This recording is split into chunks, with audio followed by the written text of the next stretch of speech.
Chapitre 7. Ma descente aux enfers. Circé aux beaux cheveux, belle déesse à voix humaine, nous a envoyé un bon vent qui a poussé notre navire à la proue bleue. Le soleil s'est couché et nous avons atteint les limites de l'océan au cœur profond. Là se trouve le pays des Cimériens, recouvert de brouillard et de nuages que jamais les rayons du soleil ne viennent éclairer. Arrivés à destination, nous avons fait échouer le bateau. Nous avons sorti le bétail et longé les eaux de l'océan jusqu'à l'endroit désigné par Circé. J'ai alors accompli les rites dictés par la déesse, et du fond des enfers, les âmes des morts ont afflué.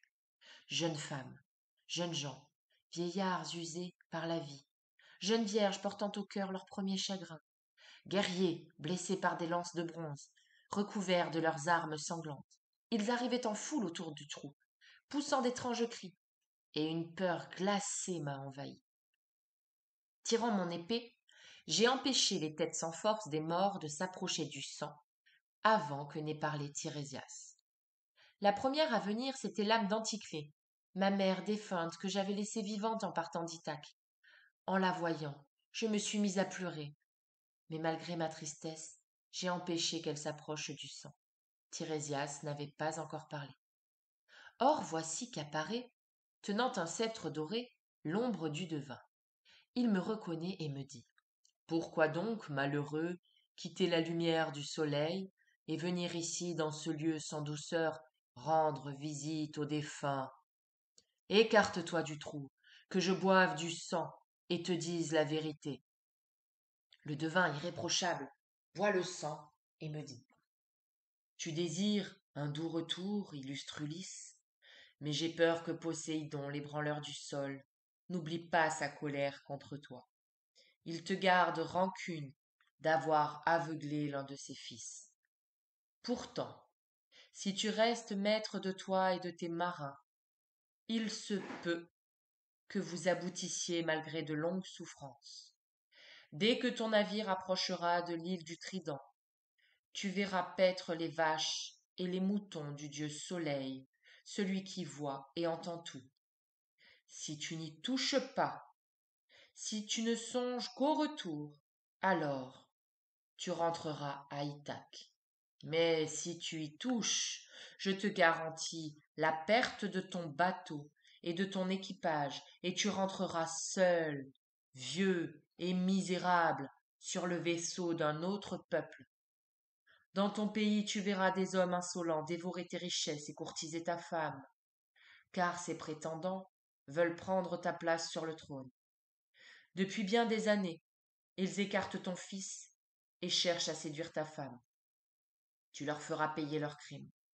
Alors la mer t'enverra la plus douce des morts, après une longue vieillesse, où tu seras entouré d'un peuple heureux. Voilà l'exacte vérité. À ces mots, je prends la parole et lui dis: Tirésias, dis-moi, je vois devant moi l'ombre de ma défunte mère. Elle se tient en silence près du sang et n'ose regarder ni parler à son fils. Dis-moi par quel moyen je puis lui faire connaître ma présence. C'est simple. Tous ceux des morts que tu laisseras s'approcher du sang te diront la vérité. Ceux que tu écarteras redescendront. Sur ces mots, l'âme de Tirésias a rejoint la demeure d'Hadès. Moi, immobile, j'ai attendu que ma mère vienne boire le sang noir. Dès qu'elle a bu, elle m'a reconnu et m'a dit en gémissant: mon fils, comment as-tu fait pour venir encore vivant dans ces ténèbres de brume? Viens-tu de Troie et n'as-tu pas encore regagné Ithaque et retrouvé ta femme et ton palais? À ces mots, je réponds: mère, j'ai dû descendre chez Hadès pour consulter l'âme de Tirésias de Thèbes. Mais toi, parle-moi sans rien dissimuler. Comment es-tu morte? C'est le regret, le souci de toi, mon amour pour toi, mon noble Ulysse, qui m'ont ôté la douce vie. En entendant ces mots, j'ai voulu embrasser l'ombre de ma défunte mère. 3 fois je me suis élancée, mais 3 fois, tel un rêve ou une ombre, elle s'est échappée de mes mains et s'est enfuie. Alors je lui ai demandé: mère, pourquoi ne pas rester quand je veux t'embrasser? Ainsi, même chez Hadès, nous pourrions savourer ensemble les frissons des sanglots. Hélas, mon fils, toi le plus malheureux des mortels, c'est la loi pour les morts. Les nerfs ne tiennent plus les os ni les chairs, la flamme les détruit aussitôt que la vie les a quittés, et l'âme s'envole comme un songe et disparaît. Pendant que nous parlions, des femmes se sont approchées, et sont venus en foule autour du sang noir. Et moi je me suis demandé comment j'allais faire pour toutes les interroger, et voici ce que mon cœur a jugé le plus sage. Tirant mon épée le long de ma puissante cuisse, je ne les ai pas laissés boire le sang noir. Et puis, j'ai vu au loin Tantale en proie à la torture. Debout dans un lac, il a de l'eau jusqu'au menton, il a toujours soif, mais il ne peut rien boire, car chaque fois qu'il se penche, l'eau disparaît et une vase noire apparaît à ses pieds. Au-dessus de sa tête, de grands arbres offrent leurs fruits, poiriers, grenadins, figuiers délicieux. Mais dès qu'il tend la main pour les saisir, le vent les emporte vers les nuages sombres. Il y avait aussi Sisyphe en proie à ses tourments. Il soulève à deux bras un rocher gigantesque. Arc-bouté des pieds comme des mains, il pousse ce grand bloc au pied d'une colline, mais au moment d'atteindre le sommet, une force fait retomber l'énorme roche qui roule jusqu'en bas sans pitié.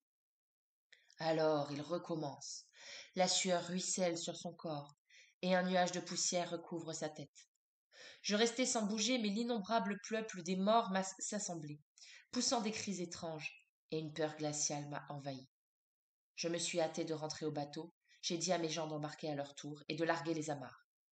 La vague et le vent nu nous ont emportés sur l'océan, d'abord à la rame, puis un vent favorable nous a entraînés.